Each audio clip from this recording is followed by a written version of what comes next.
Welcome to the deep dive. Today, we're plunging into what looks, on the surface anyway, like a really inspiring global success story. That's right. We're talking about water and sanitation access. Exactly. In recent decades, literally billions of people gained access to improved drinking water and sanitation. A lot of that driven by big global pushes like the Millennium Development Goals. It is remarkable progress, truly. But here's the twist, isn't it?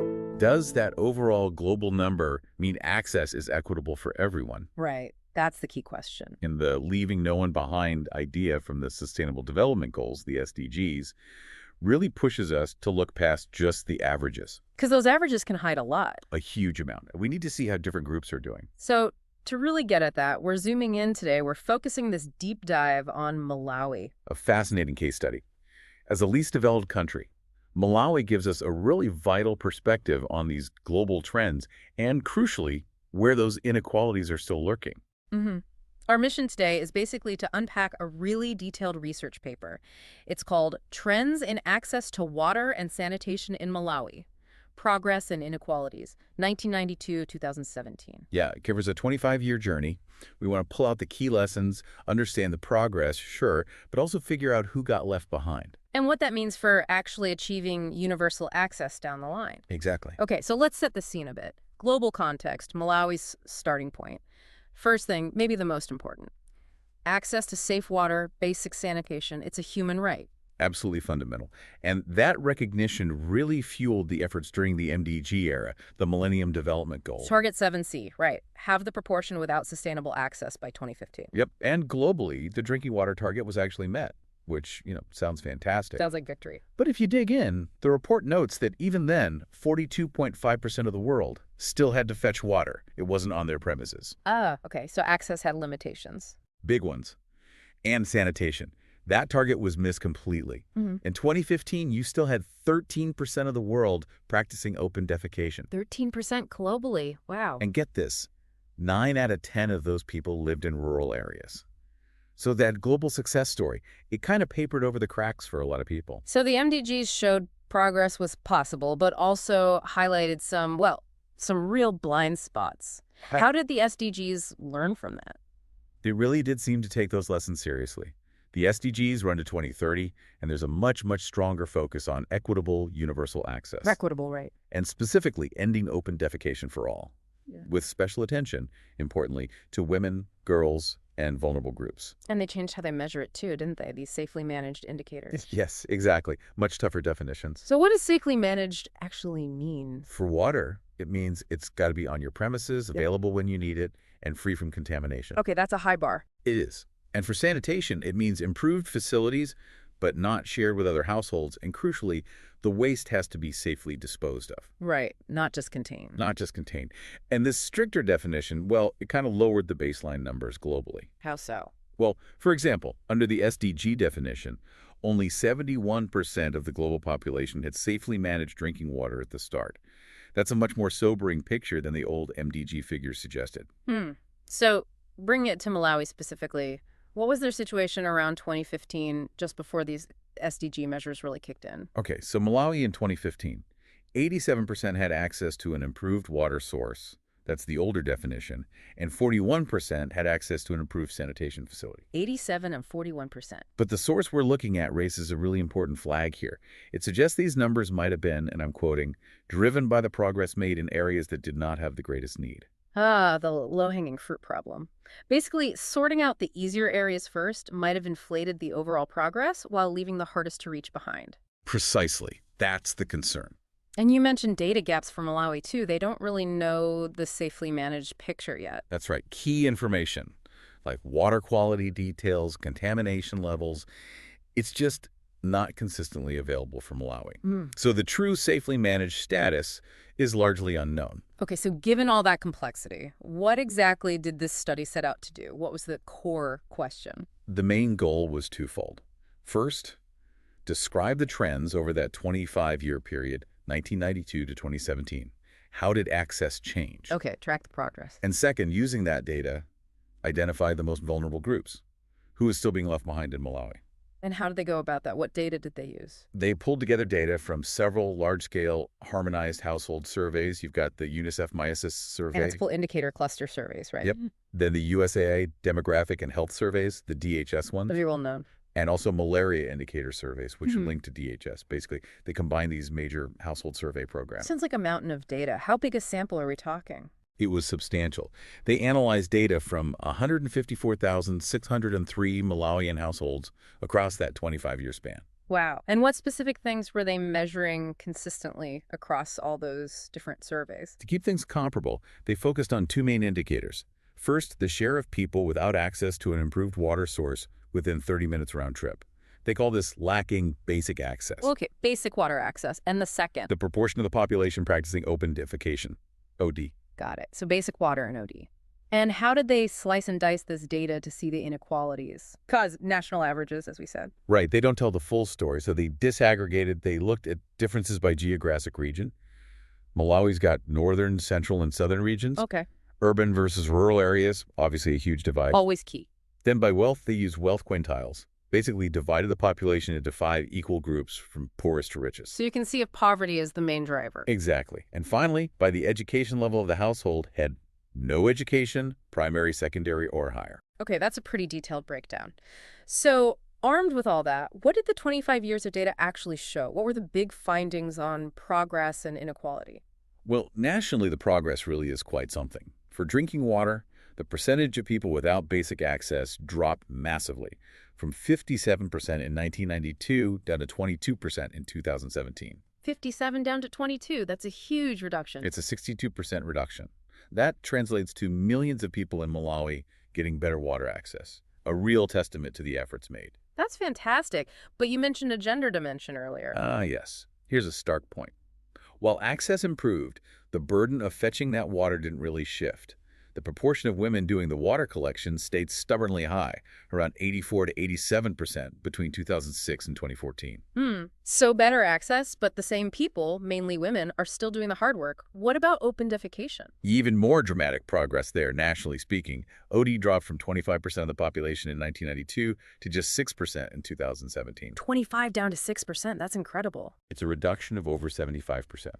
Really significant public health gain. Definitely. And if you look at the people who lacked both basic water and practiced OD, the absolute most vulnerable group, their share fell by nearly 90%, from 16% down to 2% nationally. Wow, 90% reduction for that group. That really does suggest the interventions were reaching the furthest behind, doesn't it? It strongly suggests that, yes, which is a very positive sign. Okay, so the national picture is impressive progress, but now let's use that disaggregated data. What about rural versus urban? Big differences there. Oh, yeah.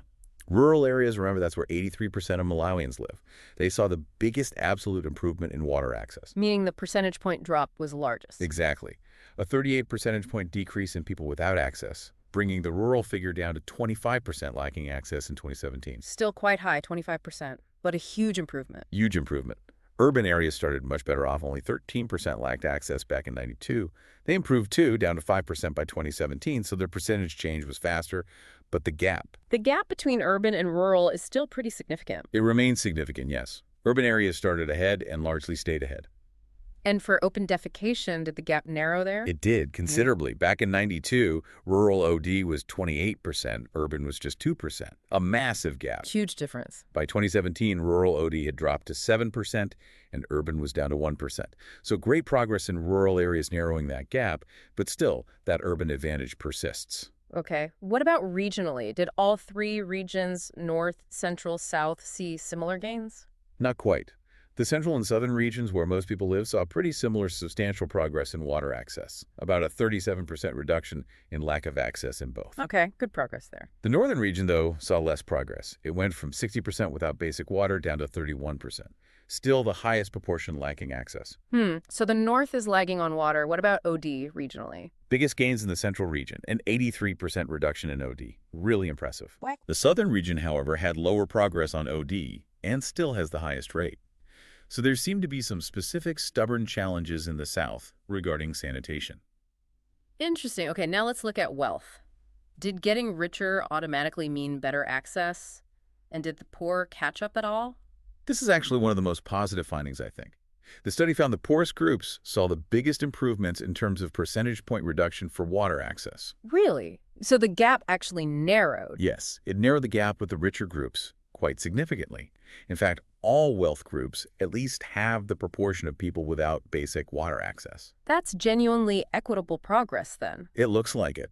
And for open defecation, similar story. Reduced by over 3/4 in most wealth groups. The gap between the poorest and richest narrowed here too. Fantastic. And it confirms that most people still lacking both water and sanitation were concentrated in rural areas and in the lower wealth quintiles. So just targeting was, broadly speaking, effective. Okay, final breakdown. Education levels. Any surprises there? This was fascinating, actually. And a bit counterintuitive for water access. How so? Well, as you'd expect, progress was seen for households where the head had no education or primary education. That fits the pattern of targeting the most vulnerable. Right. Makes sense. But paradoxically, the proportion without basic water access actually increased slightly for households with secondary or higher education. Increase? How could that happen? The study suggests this might be linked to urban, possibly unemployed populations with higher education who weren't the primary targets of many WASH-IT programs focused on rural or extremely poor areas. Okay. So they might have fallen through the cracks of specific program designs. That's a really nuanced finding. It really highlights where some of the starkest inequalities might lie, perhaps unexpectedly. And OD by education, was that more straightforward? Yes, that followed the expected pattern. OD reduced by about 3/4 for those with no education or primary education. Okay. So this is incredibly rich data. But you mentioned limitations earlier. What do we need to keep in mind when we're looking at these trends? Yeah, it's always important to be critical. The study itself points out a few things. One is that some of the ups and downs you see in the data, especially between 2010 and 2017, might be due to the type of survey used in a particular year. So, like, a peak or a dip might be more about how they collected the data that year, not necessarily a sudden real-world change? Exactly. Different surveys, like the DHS-MIS, had smaller sample sizes or slightly different ways of sampling, which can create noise in the trend line. You have to be careful not to overinterpret short-term fluctuations. Got it. Survey methodology matters. What else? Sampling bias is another one. Some surveys, particularly the DHS-MIS, tended to underestimate the proportion of the population living in rural areas compared to the census. Okay. And within the samples, urban areas sometimes overrepresented richer households, while rural samples might have underrepresented them, so the samples weren't perfectly reflected. Right. And self-reporting, people telling surveyors what they think they want to hear. Absolutely. That's always a potential issue with survey data, especially for sensitive topics like open defecation. Social desirability bias can creep in. Makes sense. And one final nuance. The definition of urban and rural isn't always clear-cut, especially with peri-urban areas or informal settlements. The areas on the edge of cities. Exactly. Were they consistently counted as urban or rural? It matters because back in 2013, estimates suggested nearly 70% of Malawi's urban population lived in these informal settlements.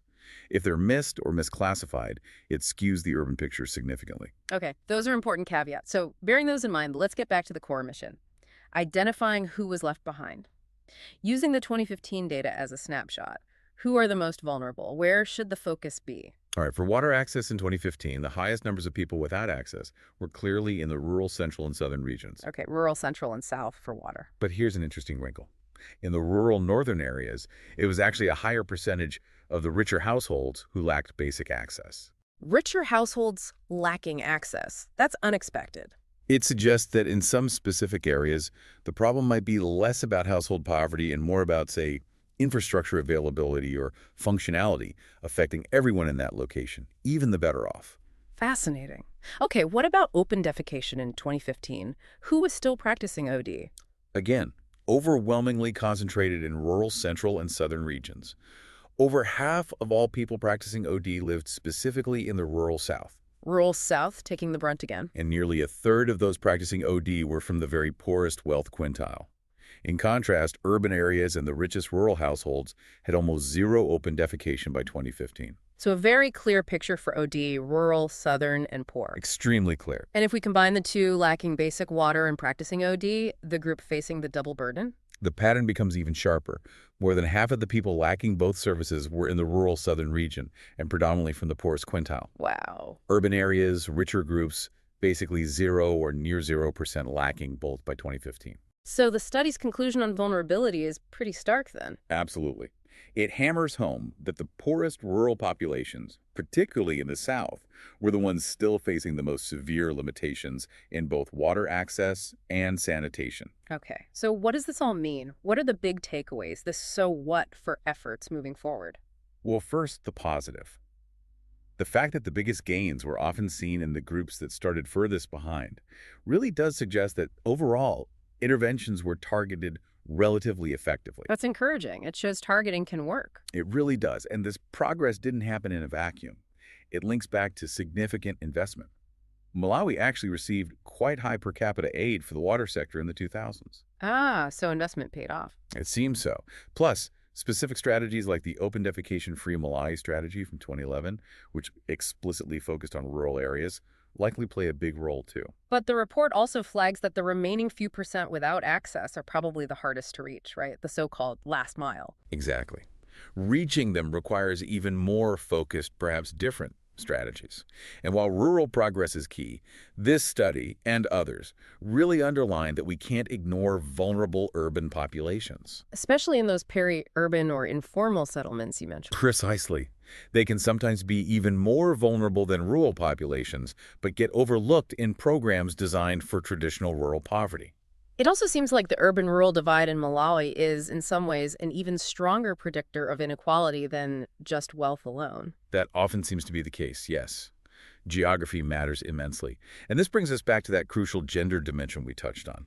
Right. The fact that women are doing almost all the water fetching. It's not just an inconvenience. Think about the hours lost every single day. That's time not spent on education, on income generation, on childcare, on healthcare. Or just on rest.